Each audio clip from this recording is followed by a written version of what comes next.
Hamish and Tara here today. We are talking about inflation. Yes, inflation.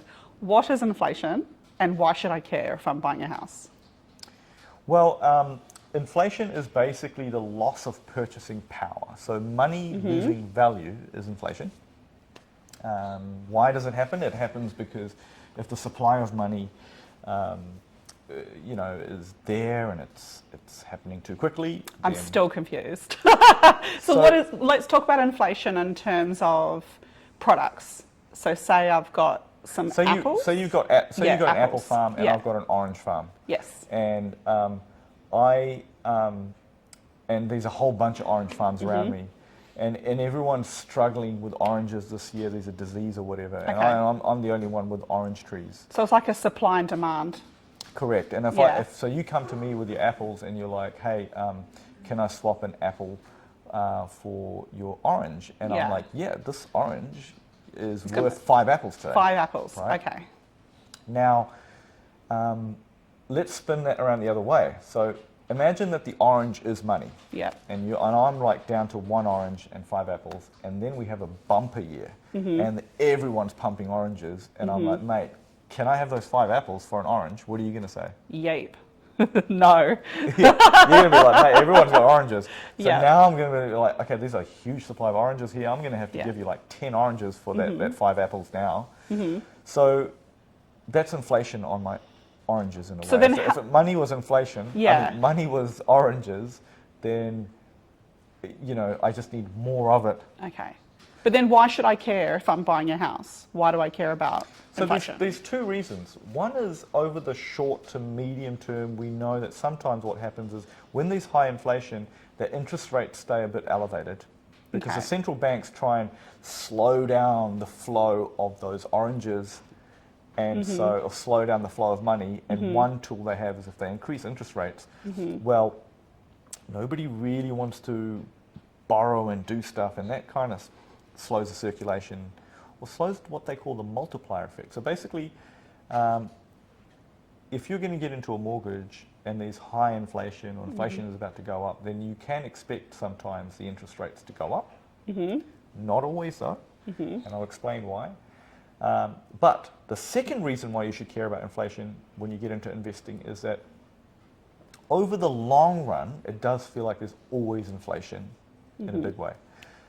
And the beautiful thing with that is that when you have debt, or what we consider negative oranges or negative money, Yep. inflation is actually strangely a good thing, right? If you can get to the long term. So what I mean by that is if you owe somebody 100 oranges today, but you know that there's going to be more and more orange farms Yeah. over the next 10 to 20 years, Yeah. then I'm going to find it way easier to pay you back those 100 oranges 10 years from now, 15 years from now. I know it's going to be a lot easier to pay you back than it is today. Okay. So in that sense, if you have negative money, a negative position on money, inflation actually waters down that negative position. It makes it way less over the long haul. Okay. But to get to the long haul, you must be able to pay the interest. Okay. So the cash flow becomes important. So once you start looking at it like that, then you realize, okay, inflation can work for me, but I need to get to the long term. So whatever I buy, it might not be a 2-3 year thing, because then I could deal with fluctuating interest rates. I've got to think about it as a 10-15 year thing. So how do I get good enough cash flow that I make it to that 15 years? Okay. So why is the OCR so connected to the inflation?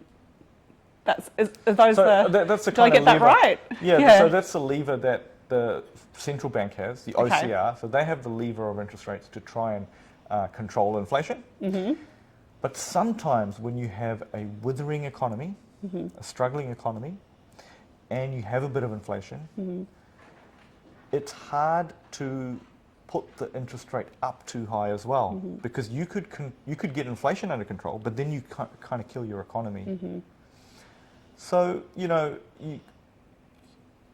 so that lever is not always very useful. Well, so I mean, OCR might be We had that issue recently where everyone was really hoping that the official cash rate was going to get slashed, and it didn't. And there's a lot of disappointed people. There's a lot of people now just saying, well, maybe I should leave my mortgage on floating and wait for the next announcement. Yeah. So what am I doing? Am I taking that punt? Look, some people are also saying that if interest rates have bottomed out, then there's no point in paying the floating, which is higher at the moment, and waiting it out, because you're just paying an unnecessary holding cost, right? But that's not to say that interest rates can't go down, because if there are other ways to sort out inflation. Okay. Like, for example, you could export inflation.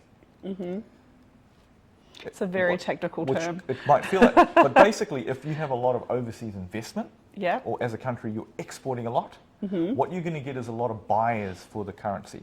So a lot of buyers for the oranges Yeah, okay. that are offshore. And so what you're actually doing is you're able to reduce the supply a little bit in some sense, or control the supply a little bit of oranges, because you're getting rid of it offshore. Well, and somebody else is giving you some other goods or services or money for that. I mean, I think this leads into one of the main questions that I've got. Is someone like me that is not an economics master, what are some signs that the official cash rate may come back? Because, I mean, rather than just being disappointed... Yeah, so it depends on the times. So today, right now, when you've got something similar to stagflation, you could almost call it, where there's no wrong or right answer, it's hard to watch for the signs. But but here's a sign. If the economy started to do better, and inflation stayed the same, you could expect on the horizon for there to be higher interest rates. If the economy doesn't do so well, So you're saying there's going to be higher interest rates? I'm not saying that, but if That's not what I came here things for. get better, then things could get painful. Okay. But it works the other way around as well, because if things Okay. don't get better and the economy is struggling along, but we manage somehow to get inflation under control, then you can expect lower interest rates. Okay. Alrighty. So I think But there are so many other variables. You know what I'm getting out of this? I'm just getting out of this call, Hamish. Yeah, talk to your financial advisor. A good financial advisor like ourselves. Yeah. Thank you.